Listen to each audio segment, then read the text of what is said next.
Nag-time travel ako. Naging anak ako ng punong ministro. Pero nalaman kong araw-araw na nagugutom ang tatay ko sa palasyo. Kaya wala akong choice kundi balikan ang dati kong trabaho. Gamitin ang galing ko bilang food blogger sa dati kong buhay. Soup dumplings, giant bingozi, chili oil wontons, at savory scallion pancakes. Araw-araw, iba't ibang baon ang dinadala ko para sa tatay ko. Sino ba namang mag-aakala na magkakagulo dahil dito? Itinapon ng kalihim ng pananalapi ang kanyang donkey burger. Itinapon ng kalihim ng digmaan ang kanyang mung bean cake. Lahat ng opisyal, naglalaway na nakapalibot sa tatay ko. Sa huli, pati ang emperador nagpadala ng tao para magtanong. Nabalitaan ko raw na magaling magluto ang anak mo. At ang pinakamatindi, itong mga matataas na opisyal, nagdala pa ng mga regalo at inabangan ako sa bahay. Para lang makikain. Anong sabi mo, korte ito ng hari? Para sa akin, feeding program to ng tatay ko tuwing umaga. Binibini, buti naman at gising na po kayo. Nadulas po kayo. 3 araw po kayong walang malay. Akala ko po ay hindi na kayo magigising. Teka, sino ako?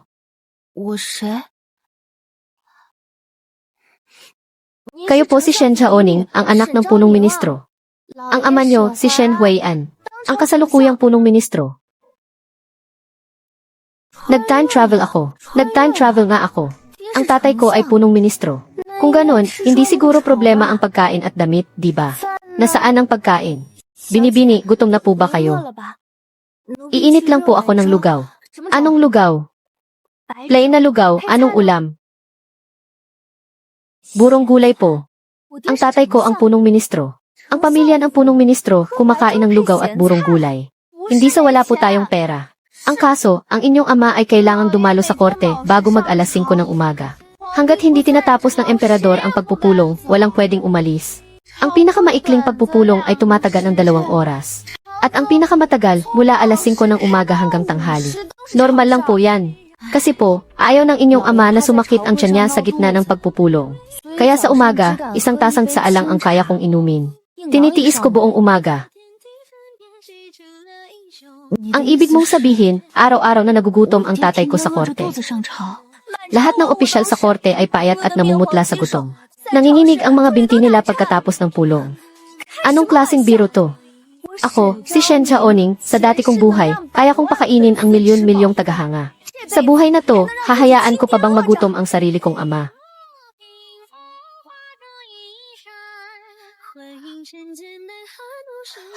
Binibini, ano po ang kailangan ninyo? Hahanapin ko po para sa inyo. Harina, karne, sibuyas, luya, suka. Binibini, ano po ang gagawin ninyo? Gagawa ako ng pagkaing magliligtas sa buhay ni Itay. Pero binibini, kailanman ay hindi pa po kayo nakatapak sa kusina. Iyon ang dating Shen Chaoning. Ang ako ngayon. Kayang-kaya kong gawin kahit nakapikit. Sa soup dumplings, ang pinakulo ang balat ng baboy ang susi. Pinakuluan ang balat ng baboy ng 3 oras. Para lumabas lahat ng katas nito. Ihahalo sa giniling na karne. Sa sandaling maluto ito sa steam. Sasabog ang sabaw sa isang kagat. Perpekto kapag sinamahan ng hiniwang luya at suka. Ang sarap. Binibini. Kailan niyo po natutunan ang lahat ng ito? Natutunan ko sa dati kong buhay. Itay, dalhin mo to. Ano to? Almusal. Kalokohan, paanong sa korte ay? Itay, kapag hindi nyo kinain yan, araw-araw akong magdadala niyan sa tarangkahan ng palasyo. Ginagawa ko ang sinasabi ko.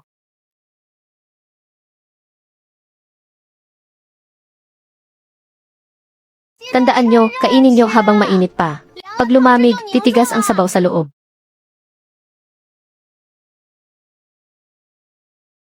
Kapatid na Shen, ano nang kinakain mo?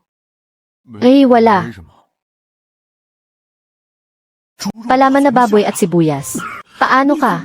20 taon ko nang naaamoy. Yang bagay na nasa manggas mo. Patingin nga sa akin. Narito na ang kamahalan.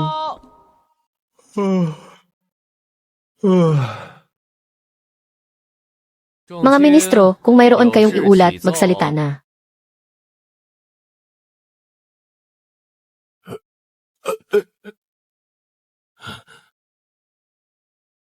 Kamahalan, ang nais ko sanang iulat ay tungkol sa mga kabayo sa Hilagang Kanluran. Ngunit ang gustong iulat ng sikmura ko ay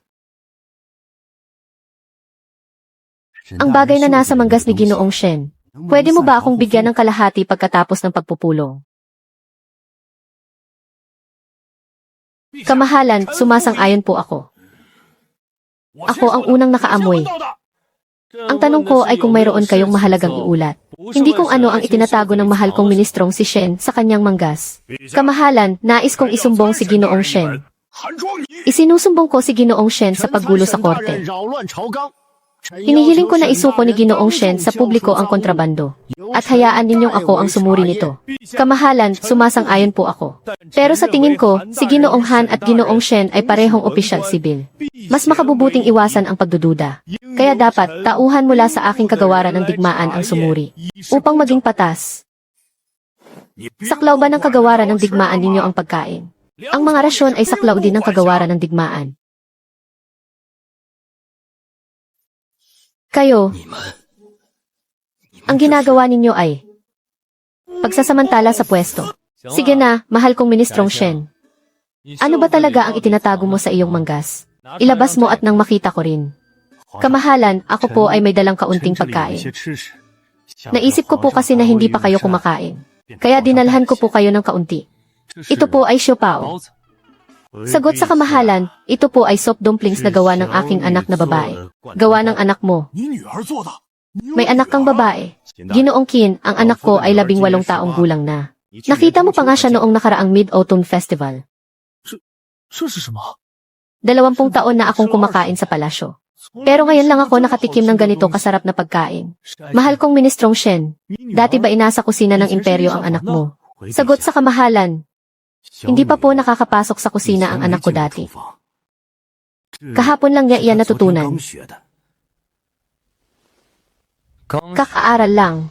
Binibini, ano na naman po ang gagawin ninyo ngayon? Jayan Bingozi. Jayan Bingozi. Pwede palang iprito ang prutas. Hindi ganoong klaseng gozi. Hayaan mo na, manood ka na lang.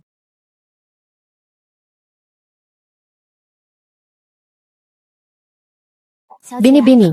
Ang galing ninyo, mas mahusay pa kaysa sa mga chef sa kusina ng palasyo. 10 taon kong pinraktis sa dati kong buhay.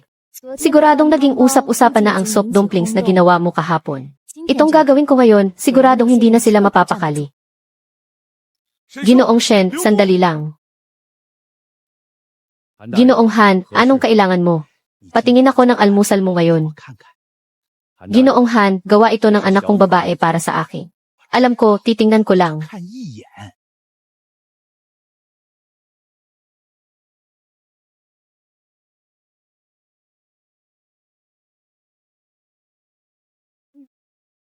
Ginoong Shen, may pag-uusapan tayo. Ano iyon? Ibibigay ko sa iyo ang karapatang unahing suriin ang kaso ng buwis sa asin ngayong taon. Kapalit niyan, ano sa tingin mo? Ang kaso ng buwis sa asin. Sa mga nakaraang taon, ako palagi ang pumipigil dyan. Ngayong taon, ako ang unang a-approve. Ako ang unang mag-ulat. Kapalit lang ng hawak mo. Iaalok ko ang pondo para sa mga kabayo sa Hilagang Kanluran. Ang budget para sa pagbili ng mga kabayong pandigma ngayong taon. Dadagdagan ko ng 20% para sa iyo. Kapalit lang ng isang kagat. Qinfeng, nauna ako sa iyo. Ginoong Han, sa buwis ng asin ka nakatoka. Bakit ka nakikipag-agawan sa akin? Pagkain gawa ng anak ni Ginoong Shen. Dapat lang na kaming mga taga-kagawaran ng digmaan ang unang tumikim. Dahil mas malaki ang konsumo namin ng enerhiya. Ikaw, kayo. Hoy, bitawan ninyo iyan. Gawa ito ng anak ko para sa akin. Ginoong Shen, sabihin mo. Sabihin mo lang ang presyo. Kahit magkano, babayaran ko. Dadagdagan ko ng 30%. 30% dagdag sa budget para sa mga kabayo. Kayo ay mga opisyal ng korte. Hindi mga pulubi sa kalye. Kailangan din kumain ng mga opisyal. Kapatid na Shen, hindi mo pwedeng suluhin yan. Simula bukas, magpapagawa ako ng isa pa kay sa oning. 10 pirasong pilak ang bigay ko. 10 pirasong pilak at isang kabayo mula sa kanluran ang sa akin. Hoy matandang pilak, tinatapatan mo ba ako? Anong pakialam mo?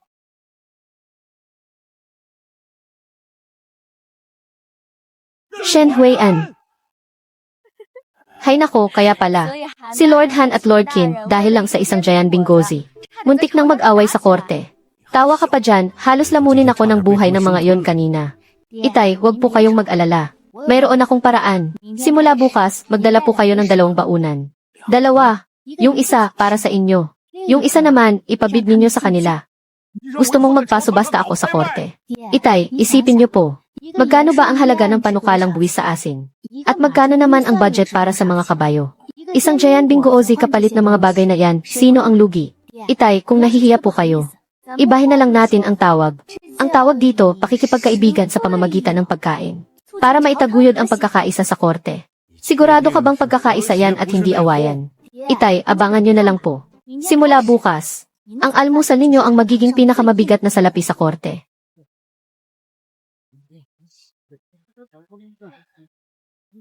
Kuya, para sa akin ba tong dalawa? Yung isa sa'yo, yung isa kay Kinfang. Sabi ni Zaoning, ngayon daw ay libreng patikim muna. Simula bukas, mag-uumpisa na ang subasta. Subasta, sabi niya, ang tawag dito ay pakikipagkaibigan gamit ang pagkain. Shen, aaminin ko sa'yo. Kagabi, hindi ako makatulog sa gutom, paikot-ikot lang ako. Puro na lang yung Giant Bingozi mo ang nasa isip ko. Yung sa akin plain soup noodles lang. Bakit yung sa kanya may chili oil? Sabi ni Zaoning, nabanggit mo kahapon na mainit daw ang sikmura mo. Kaya ginawan kanya ng plain soup. Naaalala pa pala ni Binibining Shen yan. Kaibigang Shen, mas maalalahanin pa ang anak mo kaysa sa iyo bilang ama niya. Ginoong Shen, hindi ako naparito para mamalimos ng pagkain. Wala namang nagsasabi na ganyan ka. Yung may chili oil, ano nang amoy niyan? Ginoong Zhao, hindi ba't kayo ang punong tagasuri? Ingatan niyo ang inyong asal. Ginoong Shen, simula bukas, gusto ko rin ng isang serving. Ginoong Zhao, hindi ba't kayo ang pinakaayaw sa pagkain sa loob ng korte? Noong nakaraang taon, isinumbong niyo si Ginoong Li dahil sa pagkain ng siopao. Minultahan siya ng kalahating taon na sahod. Ang isinumbong ko ay ang sobrang lakas ng pagmuya niya ng siopao. Hindi angkop sa isang ginoo. Basta't walang ingay. Hindi ako tututol. Ano nang pinagkaiba noon? Kapag lumulunok ako ng laway, walang ingay. Profesionalismo ang tawag dyan.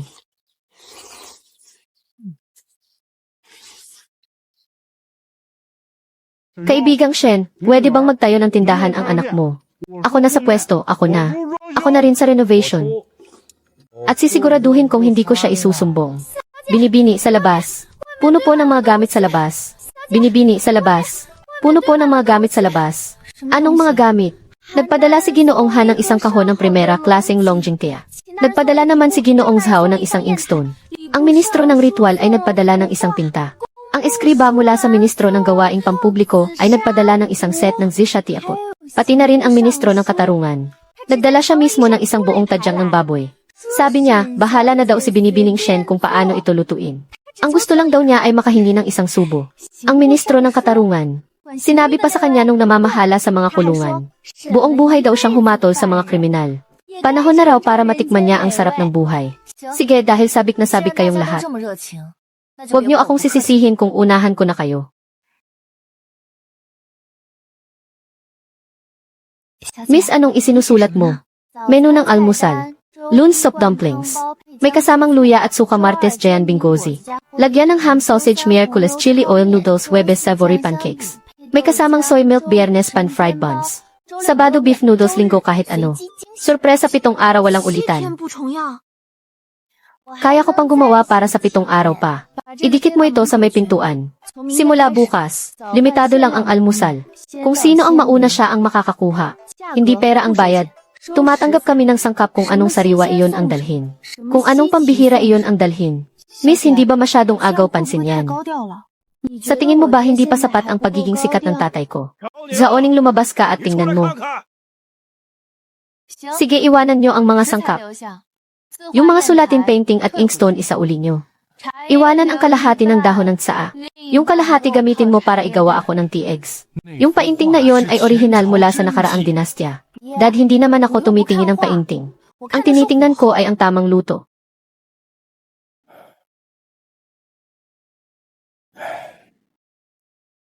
Mas abala ka pa sa akin ngayon.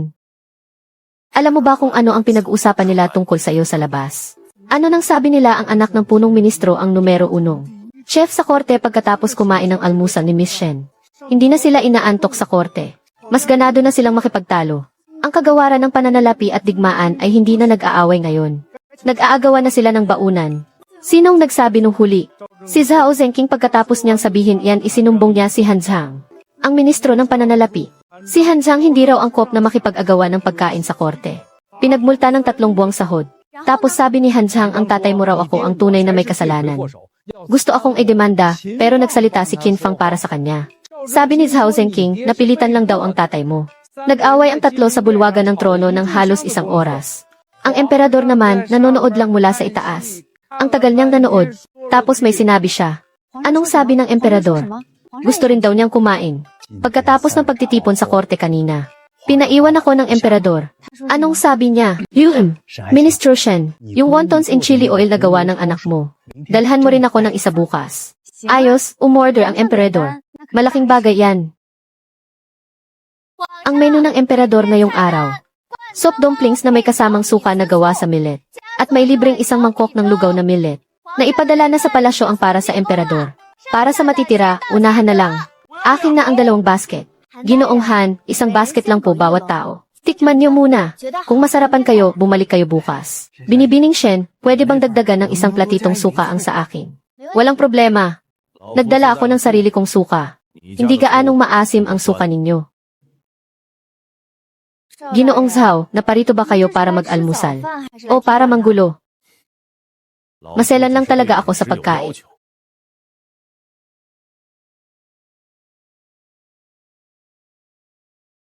Binibining Shen, nabalitaan po ng Emperatrice Biyuda ang galing ninyo sa pagluluto. Kaya't inutusan niya po akong maghatid ng mensahe. Sabihin niyo po, sabi po ng Emperatrice Biyuda, ang almusal na gawa ng anak ng punong ministro ay pinuri maging ng emperador. Wala po siyang masyadong ganang kumain itong mga nakaraang araw.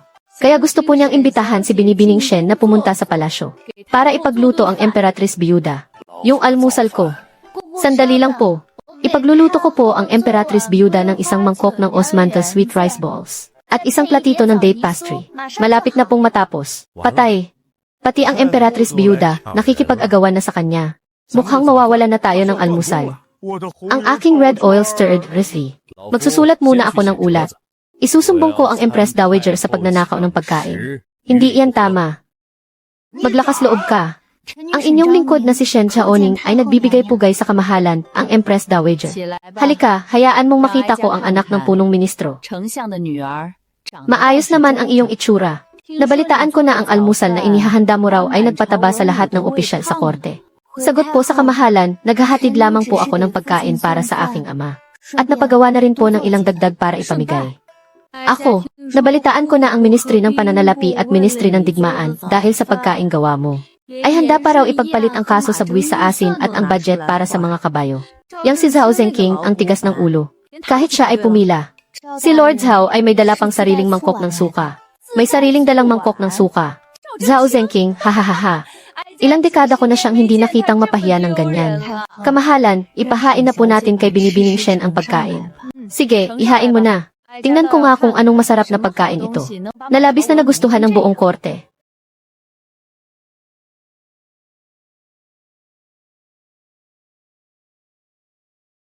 Kamahalan, nakakain na po kayo nito dati. Noong bata pa ako, hindi pa ako nakakapasok sa palasyo. Nakatira sa Jiangnan. Tuwing taglagas, kapag namumukadkad ang mga bulaklak ng Osmanthus. Ang aking ina ay gumagawa ng bilo-bilo na may fermented rice. Noong mga panahong iyon, hindi kami mayaman. Ang bilo-bilo ay gawa sa harina ng kamote. Hindi ganito kapino. Pero ang lasa niyon, hindi ko iyon makakalimutan habang buhay. Mula nang pumasok ako sa palasyo, hindi na ako nakakain ulit niyan. Masyadong perpekto ang gawa ng kusina ng palasyo. Sobrang perpekto, walang dating ng lutong bahay. Itong sa iyo ay mayroong dating ng lutong bahay. Parang sa bahay ginawa. Mabuti po at nagustuhan ninyo, kamahalan. Maaari po akong bumalik para gumawa ulit nito para sa inyo. Hindi ako taong matakaw. Kamahalan, noong nakaraang buwan lang po, ay binabanggit niyong gusto niyong kumain ng matamis manahimik ka.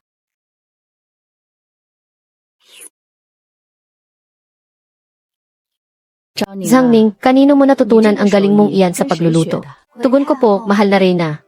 Noong bata pa po ako ay may nakilala akong isang matandang kusinerang manlalakbay. Nanirahan po siya sa aming tahanan sa loob ng 3 taon.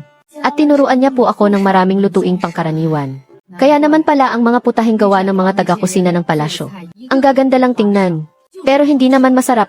Alam mo ba, sa tuwing kumakain ako, pinipilit ko lang ang ilang subo at tapos na. Gusto ko lang kumain ng pagkaing bagong luto at masarap. Lahat ng bagay sa palasyo ay mainam. Maliban sa pagkain na maligamgam at walang buhay. Tama po kayo, mahal na Reyna. Ang pagkain ay dapat bagong luto para masabing pagkain niya. Bata ka, magaan ang loob ko sa iyo, kaya ganito na lang. Simula ngayon, pupunta ka sa palasyo ng 3 beses sa isang buwan. Para ipagluto ako. Hindi ako basta-basta kakain lang ng luto mo ng libre. Sabihin mo lang kung ano man ang gusto mo. Mahal na Reyna, ang inyong lingkod po ay may isang hiling. Sabihin mo, nais ko pong makita ang kusina ng palasyo. Gusto ko pong makita kung paano ito pinapatakbo.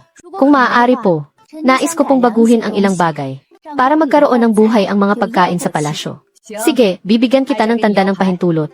Kapag sinubukan kang pahirapan ng mga taga-kusina ng palasyo, sabihin mo sa akin, salamat po, mahal na Reyna.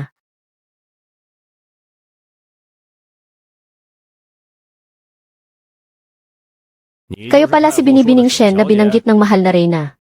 Magandang araw po, punong tagapamahala. Gusto ko po sanang makita ang mga lutuan sa kusina ng palasyo. Ano namang magandang tingnan sa mga lutuan?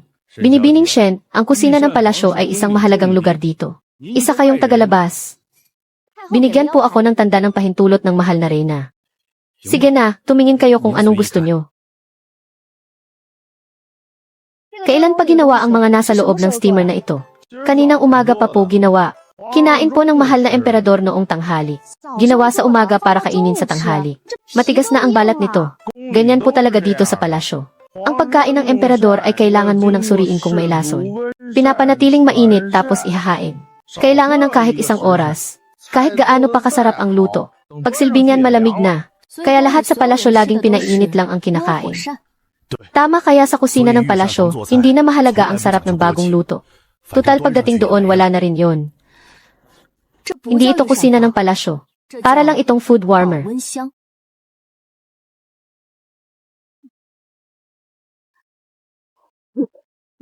Ano po ang gagawin ninyo? Makikigamit lang ako ng kalan ninyo. Magluluto ako ng isang putahe. Para maipakita ko sa inyo kung ano ang tinatawag na sarap ng bagong luto. Anong amoy ito? Ginisang gulay sa bawang.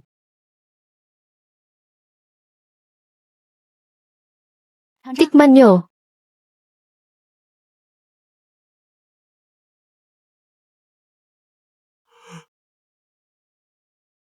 Buhay ang gulay na to. Tama, buhay ang pagkaing bagong hango sa kawali. Mainit pa, mabango at parang may sariling buhay. Pag tumagal na mamatay. Binibining Shen, gawin niyo po akong disipulo.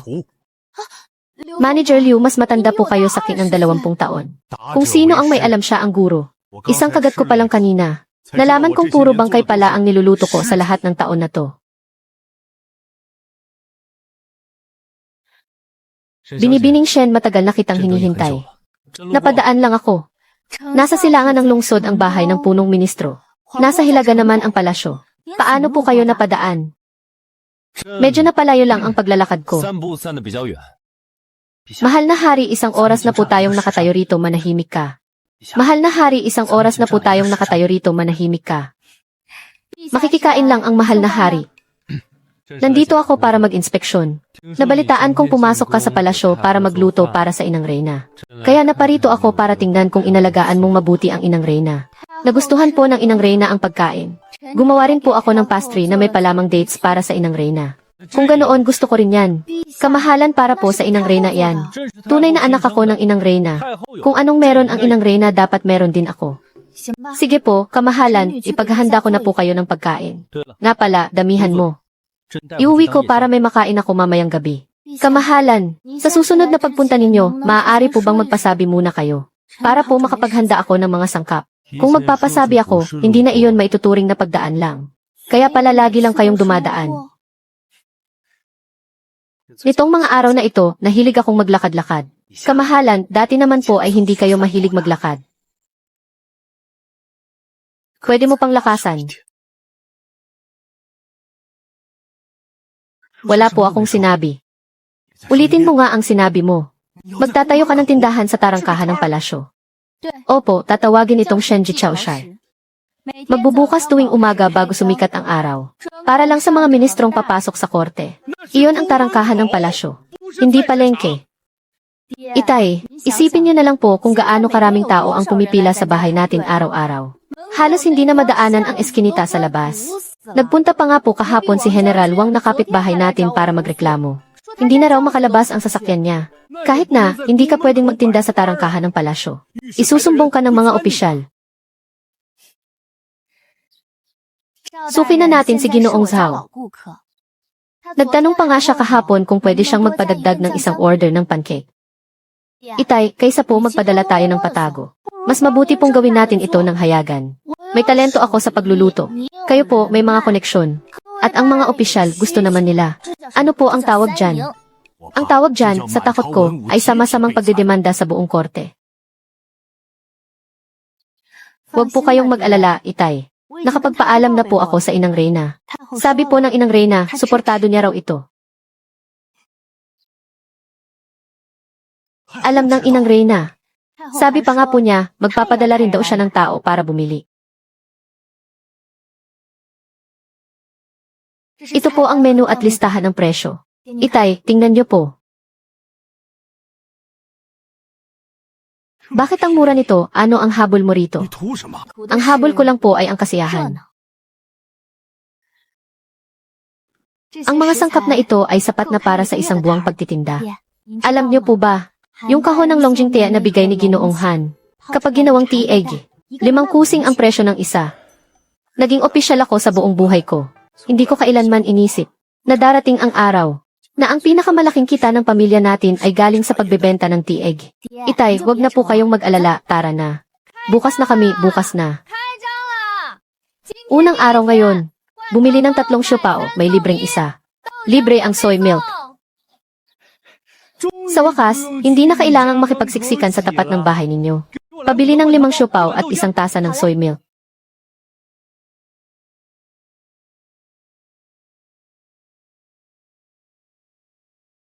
Binibining Shen, kung 3 taon ka lang sanang mas maagang nagbukas.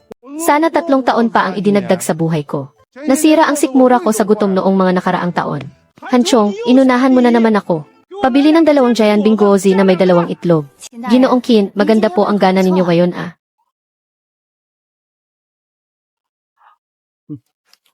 Hindi kasi ako naghapunan kagabi. Hinihintay ko talaga itong luto mo.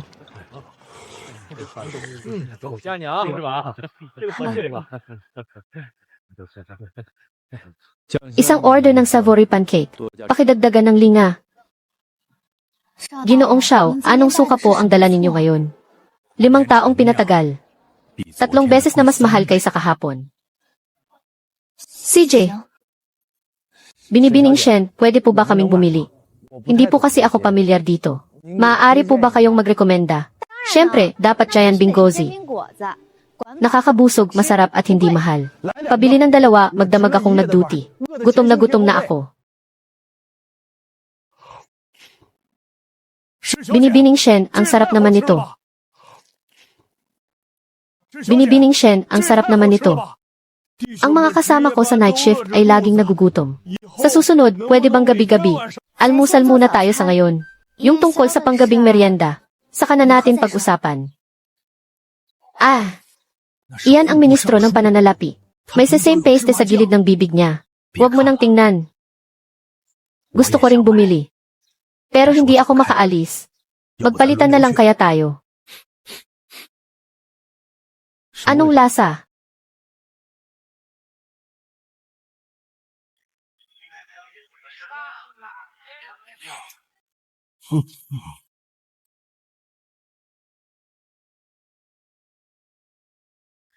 Ang korte ko ay naging kainan. Ang korte ko ay naging kainan. Kamahalan, iyan po ang tindahan ng almusal ng anak ng punong ministro. Narinig ko po na nagpadala rin ng tao ang Inang Reyna para bumili. Kumakain sila ng almusal nang hindi man lang ako inaaya. Sabihin mo kay Shen Xiaoning, simula bukas, itira rin niya ako ng 1 order. Hindi. 2 order. 2 order. Kakainin ko ang isa sa almusal, at ang isa naman ay panghating gabi. At dalhan mo ako ng upuan. Gusto ko ring umupo sa maliit na bangko. Kamahalan, kayo po ang emperador. Paano kayo upo sa isang maliit na bangko? Lesiu. Lahat ng mga opisyal ko sa korte ay nakaupo. Ano namang itsura ko kung ako lang ang nakatayo?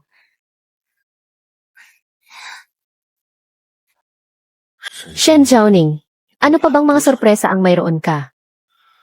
Ipahayag ang aking utos. Ang almusal ni Shen ay pinapayagang magtinda sa tarangkahan ng palasyo ng walang upa. Kamahalan. Pero sa tarangkahan ng palasyo, hindi naman talaga kailangang magbayad ng upa. Ang ibig kong sabihin, gawin itong legal na negosyo. Walang sinuman ang pwedeng makialam. Malinaw ba? Malinaw po, kamahalan. Ito po ay pagpapakita ng malasakit sa inyong mga lingkod at para mapabuti ang pagkain sa korte. At sabihin mo na rin kay Shen Zhaoning. Gusto kong kumain ng wonton in chili oil bukas. Binibini, nakabenta tayo ng mahigit 300 order ngayon. Kumita tayo. Huwag mo akong kausapin tungkol sa pera. Halos hindi ko na maangat ang mga braso ko. Pero may taong galing sa palasyo. Sabi nila, order daw ang emperador para bukas. 2 order pa ng chili oil wontons. 2 order, isa para sa almusal. Isa para sa midnight snack. Ginawa na yata akong kusina ng palasyo ng mahal na hari. Binibini, may isa pa po pala. Sabi ni Lord Han simula bukas magpapareserve na siya para sa 1 buwan. Gusto rin ni Lord Qin na magpareserve para sa 1 buwan. Sabi ni Lord Zhao, 1 taon daw ang sa kanya. 1 taon kakain siya ng savory pancake buong taon. Sabi ni Lord Zhao, naniniwala siyang maglalabas ka ng mga bagong putahe. Gusto niya lang makasigurado ng pwesto. CJ, dahil napakasuportado naman ng lahat. Kung ganoon, huwag niyo akong masisisi kung lulubusin ko na ito. Abangan sa susunod na linggo. Beef noodles, rice noodle roll, sticky rice shumai, sariwang meat mooncake, wonton noodles. Aking mga ministro ngayong araw. Mukhang maganda ang mga gising ninyo. Salamat po sa inyong biyaya, kamahalan.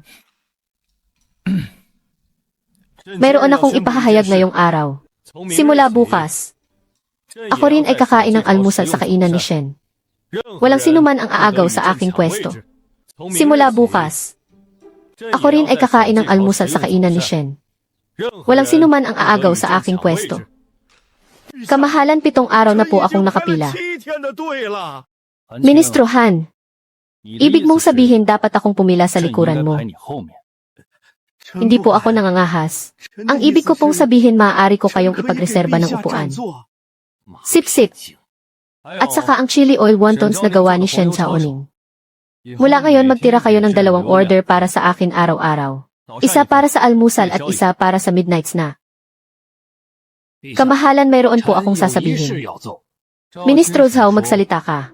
Ang chili oil wontons kapag lumamig, hindi na ito masarap kung gagawin nyo itong midnight snack, kamahalan. Iminumungkahi ko pong ipainit itong muli sa kusina ng palasyo. Ngunit pagkatapos initin, lalabsa ang balat nito. Kaya naman iminumungkahi ko po na hindi angkop ang chili oil wontons bilang pagkain sa gabi. Pero pwede po ang savory pancake. Ministro Zhao, nandito ka ba para bigyan ako ng payo tungkol sa pagkain? Nag-aalala lang po ako sa inyong kalusugan. Baka naman natatakot ka lang na ubusin ng kamahalan ang lahat ng chili oil wontons. At wala nang matira para sa'yo. Kamahalan, may isa pa po akong sasabihin. Ang kainan ni Shen ay nasa bukana lang ng tarangkahan ng palasyo. At kung sino-sinong tao ang dumadaan doon, iminumungkahi ko pong dagdagan ang seguridad. May punto si Ministro Zhao. Sige, ganito, pinunong Zhao Hu ng mga gwardiya ng palasyo. Magtalaga ka ng isang grupo araw-araw para mapanatili ang kaayusan, masusunod po. Si Zhao Hu naman talaga, araw-araw pumipila doon. Ngayon, sagot pa ng palasyo ang pagkain niya. May isa pa. Si Shen Zhaoning, ang anak na babae ng punong ministro. Sa sarili niyang kakayahan, pinabuti niya ang pagkain ng buong korte. Malaki ang naitulong niya sa kaharian. Kaya naman, ipinag-utos kong gantimpalaan siya ng 100 tael ng ginto. At 10 rolyo ng seda. At iginagawad ko pa sa kanya ang titulong ginang ng imperial na kusina. Bilang pagkilala sa kanya. Kamahalan, masyado naman po itong marangya. Nagluto lang po ng ilang beses ang anak ko. Hindi po siya karapat-dapat sa ganyang karangalan. Masyado kang mapagkumbaba, Ministro Shen. Hindi lang basta pagkain ang niluto ng anak mo. Ito ang pundasyon ng ating bansa. Kailangang busog ang mga opisyal ko para makapagtrabaho sila ng maayos. Tama po ang kamahalan. Dati kasi sa sobrang gutom ko, ang 100,000 tael ng pilak na isulat kong 10,000 lang. Muntik nang magkagulo. Ang kapal naman ng mukha mong sabihin yan. Sige na, tama na yan para sa araw na ito, tapos na ang pagpupulong. Anak, magsabi ka nga sa akin ng totoo. Ano ba talaga ang namamagitan sa inyo ng emperador? Ano pong namamagitan? Anak, magsabi ka ng totoo sa akin. Ano ba talaga ang relasyon niyo ng emperador? Ano pong relasyon? Araw-araw siyang nandito sa bahay para makikain. Mula almusal hanggang sa hapunan sa gabi. Tapos ang dami mo pang regalo na natatanggap. Itong titulo na siyang Xinyangzi ay hindi pa kailanman naibigay noon. Itay, masyado po kayong nag-iisip. Gusto lang po talaga ng mahal na hari ang pagkain. Isang hari, ano bang masarap na pagkain ang wala siya? Ang mga pagkain sa kusina ng palasyo ay laging inihahanda ng maaga. Kaya pagdating sa kanya, wala na yung init at sarap ng bagong luto. Kaya nung natikman ng mahal na hari ang luto ko, syempre napanibago siya. Pero madalas ka ring ipinatawag ng inang reyna sa palasyo nitong huli. Kumakalat ang chismis sa labas na kukunin ka raw ng mahal na hari para dalhin sa palasyo. Itay, pakinggan nyo nga po yung sinasabi nyo, napaka-imposible. Kung gusto po akong kunin ng mahal na hari, mag-uutos na lang po siya ng direkta. Hindi na niya kailangang dumaan pa sa tapat ng bahay natin araw-araw. Kung ganoon, ano sa tingin mo ang habol niya? Yung luto ko po. Itay, wag na po kayong mag-alala ng hindi-hindi. Ang relasyon lang namin ng mahal na hari ay bilang tagapagluto at kumakain. Pero ang isang kumakain lang ay hindi naman araw-araw pumupunta sa bahay ng tagapagluto. Sir. Binibini, narito po ang mahal na hari. Nandito na naman siya, hindi ba? Nakapunta na siya kanina. Oras na raw po para sa panggabing merienda niya.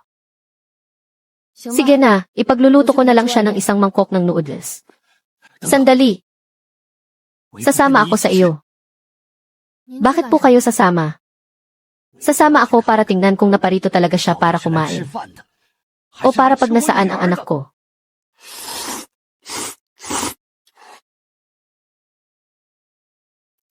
Ministro Shen, bakit ka nakatitig sa akin? Tinitingnan ko lang po kung nasisiyahan kayo sa pagkain, kamahalan. Masaya. Sobrang saya. Ang noodles na gawa ng anak mo ay 100 beses na mas masarap kaysa sa gawa ng kusina ng palasyo. Kamahalan, mayroon po sana akong gustong itanong. Araw-araw po kayong pumaparito sa aming tahanan para kumain. Marami na pong usap-usapan sa korte. Nais ko pong itanong, kamahalan, kung mayroon po ba kayong balak na kunin ang aking anak para sa palasyo?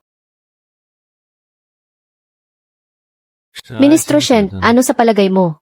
Hindi ko po magagawang hulaan ang inyong hangarin, kamahalan. Ministro Shen, may itatanong ako sa iyo. Kung ang anak mo ay pumasok na sa palasyo, makakapagluto pa ba siya para sa akin ng scallion oil noodles? Hindi ko kailangan ng asawa. Ang kailangan ko ay isang taong kayang magluto para sa akin araw-araw. Kamahalan, sa sinasabi ninyo, para na rin ninyong sinabi na ako ang personal ninyong tagapagluto. Mas magaling ka pa sa personal na tagapagluto. Hindi ako kayang sagot-sagutin ang tagapagluto ko, pero ikaw kaya mo. Kung gayon kamahalan, pagkain ba ang sadya ninyo rito o ako? Anong ibig mong sabihin? Kung pagkain ang sadya ninyo, malugod ko kayong tatanggapin. Pero kung ako ang sadya ninyo, mapipilitan akong umuwi sa probinsya para magtayo ng kainan. Ha. Shen Jiaoning, ikaw ang kauna-unahang tao na nangahas na kausapin ako ng ganito. Sige, ipinapangako ko sa'yo, pagkain lang ang sadya ko at hindi tao, pero... Pero ano? Kailangan mong ipangako sa akin na kahit anong mangyari, hindi ka babalik sa probinsya para magtayo ng kainan. Hindi pwedeng mawala ang almusal ko. Kamahalan, ibig sabihin ba niyan itinatali ninyo ang kinabukasan ko sa almusal ninyo? Kaya ng kaharian ko na walang reyna. Pero hindi pwedeng walang almusal. Kapag kumalat yan, pag-uusapan yan sa korte ng 3 araw at 3 gabi. Kaya ng kaharian ko na walang reyna. Pero hindi pwedeng walang almusal. Kapag kumalat yan, pag-uusapan yan sa korte ng 3 araw at 3 gabi. Huwag kang mag-alala, Ministro Shen. Hindi ko agawin ang anak mo. Gusto ko lang siyang maging personal na tagapagluto ko. Personal, paano naman sina General Han at ang iba pa? Pwede silang pumila. Nga pala, para sa almusal bukas. Gusto ko ng beef noodles. Dagdagan mo ng wansoy.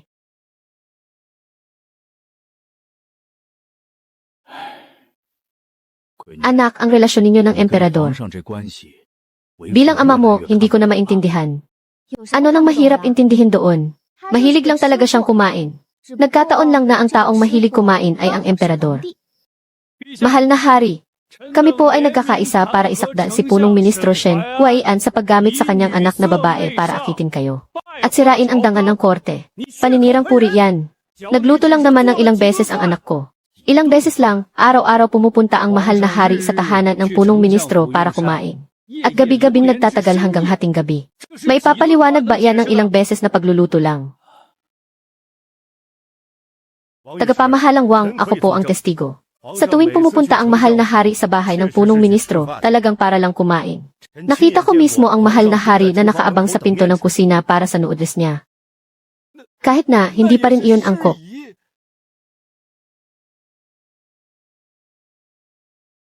Tagapamahalang Wang, ako rin po ay testigo. Noong huling pumunta ang mahal na hari, ay dahil may bagong putahe si Binibining Shen. Ang maanghang na crayfish. Pagkatapos kumain ng mahal na hari, nagpabalot pa siya ng isa para iwi. Testigo rin po ako. Testigo rin po ako. Totoo pong kumakain lang doon ang mahal na hari. Dahil lagi rin po akong nandoon. Ang pancake na may soy paste na gawa ni Binibining Shen. Hindi na masarap kapag lumamig. Kailangan kainin habang mainit. Kaya ang mahal na hari at ako ay parehong nag-aabang kung kailan ito maluluto. Ginoong Zhao, kayo ang hepe ng mga tagapamahala. Nakikikain ka rin doon. Nandoon ako para siguruhing hindi lumalagpas sa kanyang tungkulin ang mahal na hari. At para kumain na rin ng pancake. Minamahal kong Wang, ang ibig mong sabihin, ang pagpunta ko sa tahanan ng punong ministro para kumain ay nangangahulugang tinutokso niya ako gamit ang kanyang anak. Hindi po sa ganoon, mahal na hari, ngunit sa araw-araw ninyong pagpunta. Hindi maiiwasang maging usap-usapan. Anong usap-usapan? Na malakas akong kumain. Mahal na hari, kung talagang hanga kayo sa pagluluto ni Binibining Shen, maaari ninyo siyang isama sa palasyo para maging opisyal. Isama sa palasyo. At pagkatapos, hahayaan siyang magluto sa kusina ng palasyo para pagdating ng niluto niyang pagkain sa harapan ko. Malamig na. Wang Hong, tinatanong kita, sa tingin mo ano ang pinakamahalagang silbi ni Shen Xiaoning? Ang kagandahan niya. Napakababaw mo. Ang halaga niya ay ang mapanatiling busog ang lahat ng aking mga opisyal. Para hindi na sila nagtatrabaho ng walang laman ang tiyan. Ay ang bigyan ng ganang kumain ang mahal na ina. Ay ang pag-aralin ang kusina ng palasyo kung ano ang tunay na lasa ng bagong lutong pagkain. Gusto mong gawin ko siyang asawa sa loob ng palasyo. Pagkatapos niyon, sino na ang gagawa ng mga ito? Ikaw ba ang gagawa, hindi iyon ang ibig kong sabihin. Sige na. Tapos na ang pulong tungkol sa bagay na ito. Ako na ang magpapasya. Xiaoning, nabalitaan mo na ba ang tungkol sa mga opisyal na nagigipit sa iyong ama? Opo, narinig ko po. Kaya narito po ako para makiusap sa mahal na ina. Sabihin mo.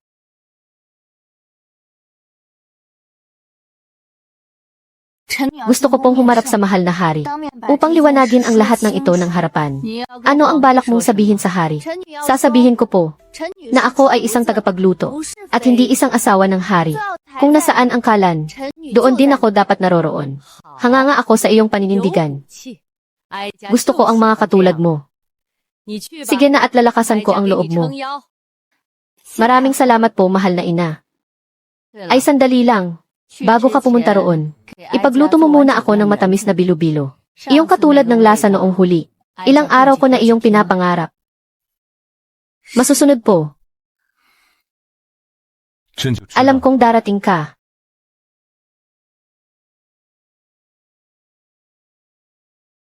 Mahal na hari, may isa lang po akong katanungan. Gusto ko pong malaman kung bakit niyo ako gustong papasukin sa palasyo. Bilang isang kusinera ba o bilang isa sa inyong mga asawa? Paano kung sabihin kong pareho ang gusto ko? Mahal na hari, hindi ako magiging asawa ng hari. Bakit? Dahil kung magiging asawa ako ng hari, hindi na ako makakatayo sa harap ng kalan. Nagkasunog ang mga dama sa palasyo. Mahigpit ang mga patakaran sa palasyo. Ang asawa ng hari ay hindi pwedeng pumasok sa kusina ng imperyo. Hindi pwedeng humarap sa publiko. Hindi pwedeng makipag-usap sa mga ministro. Kung anong suka ang pinakamasarap isawsaw sa Zixiangbing. Ang aking talento ay hindi para ikulong lamang sa palasyo. Kung ganoon, ano ang gusto mo? Mayroon po akong isang kahilingan. Hinihiling ko po sa inyo, kamahalan, na magtayo ng isang kawanihan ng pagkain sa palasyo. Na ako po ang mamumuno. Ito ang tanging mga ngasiwa sa pagpapahusay ng mga pagkain sa palasyo. Gusto mong maging opisyal. Gusto mong maging opisyal. Hindi ako papasok sa harem. Hindi ako mapapabilang sa listahan ng mga asawa ninyo. Ang gusto ko ay isang kalan. Isang opisyal na katungkulan. Gusto kong maging isang opisyal sa kusina. Ang kauna-unahang babaeng opisyal ang dakilang Lia. Shen Chaoning, alam mo ba ang mga sinasabi mo? Mula nang itatag ang dakilang Liang. Wala pang babae na naging opisyal. Mula nang itatag ang dakilang Liang. Wala pa ring emperador na. Araw-araw pumupunta sa bahay ng punong ministro para makikain. Lahat ng bagay ay may unang pagkakataon. Hindi ka ba marunong magparaya? Kamahalan. Sa pagluluto po, marunong akong magparaya. Ang sabaw ng buto ay kailangang pakuluan hanggang sa ito ilumambot. Ang masa ay kailangang masahin hanggang maging malambot. Ngunit bilang isang tao, hindi ako maaaring magparaya. Mahusay ang sinabi. Mahusay ang sinabi. Inang Reyna, bakit po kayo naparito? Kung hindi pa ako dumating, baka naitaboy mo na ang aking kusinera. Zaoning, sinusuportahan kita. Pinayagan ko na ang sangay ng pagkain. Ano nang kailangan mo? Bibigyan kita ng mga lutuan at sangkap. Sabihin mo lang kung kailangan mo ng mga tao. Inang Reyna, ako ang emperador. Ikaw nga ang emperador. Pero ako ang Inang Reyna. At ako ang nagsilang sayo. Ang sinabi ko ang masusunod. Inang Reyna, pinipilit niyo po akong gumawa ng isang bagay na hindi pa nangyayari noon. Hindi ba't ang mga unang pagkakataon ay para subukan? Ang yumaong emperador na ama mo ay nagsabing hindi siya magtatalaga ng babaeng opisyal. Ilan na ba sa mga sinabi ng ama mo ang binago mo? Shen Jiaoning, gusto mo ba talagang maging tagapagluto lang? Mahal na hari, kung nasaan po ang aking lutuan, doon din po ako. Mahal na hari, kung gusto ninyong kumain ng masarap, hayaan niyo po akong maging isang mahusay na tagapagluto. Kung iba po ang gusto ninyo, wala po akong magagawa kundi umuwi sa amin at magtayo ng kainan. Lagi mo na lang akong tinatakot na uwi ka para magtayo ng kainan. Dahil epektibo po. CJ, pumapayag ako. Simula sa araw na ito, itinatag ang sangay ng pagkain. Napamumunuan ni Shen Chaoning. May opisyal na ranggong ikalima. Tanging tungkulin niya ang pagbutihin ang mga pagkain sa palasyo. At pamumunuan ang kusina ng palasyo. Tinatalima ko po ang utos. Iyan ang taong pinili ko. Anak, hindi lang siya isang tagapagluto.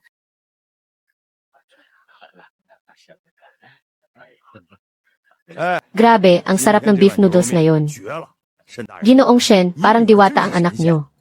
Isa na siyang punong opisyal ng pagkain ngayon. Hindi na lang para sa akin ang luto niya. Ginoong Shen, ang anak niyo ay may ranggong ikalima na ngayon. Ilang ranggo ang agwat niya sa iyo bilang punong ministro? Anong pakialam mo kung ilang ranggo man ang agwat? Ginoong Shen, mas magaling ang anak mo sa iyo. 30 taon ka ng punong ministro, pero mas epektibo pa ang isang luto niya. Kalahating taon pa lang siya rito. Wala nang nagugutom sa korte ng imperyo. May mali binibini. Ginoo, isa na po kayong opisyal na may ikalimang ranggo ngayon. At nagluluto pa rin po kayo mismo. Pwede akong hindi maging opisyal. Pero hindi pwedeng hindi ako magluto. Kunin mo yung suka. Anong niluluto mo? Naamoy ko kaya ako naparito. 6 na oras nang kumukulo ang sabaw ng buto. Kung gustong uminom ng kamahalan, kailangan niyang pumila. Ako ang emperador. Kahit emperador, kailangang pumila. Pero nagtabi po ako ng isang mangkok para sa inyo. Shen Chaoning, bigla kong naramdaman na ang pinakamagandang bagay sa pagiging emperador ay ang makainom araw-araw ng sabaw na niluluto mo. Kamahalan, baka naparami po ang asukal ninyo ngayon. Masyadong matamis ang inyong sinasabi. Kamahalan, kung wala na po, maaari na po kayong lumabas muna. Kailangan ko pa pong ihanda ang menu para bukas.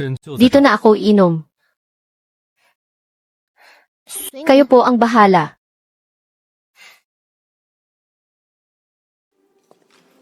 Ginoo, ano po ang iniisip ninyo? Sa dati kong buhay, sabi ng mga fan ko, marunong lang daw akong gumawa ng video.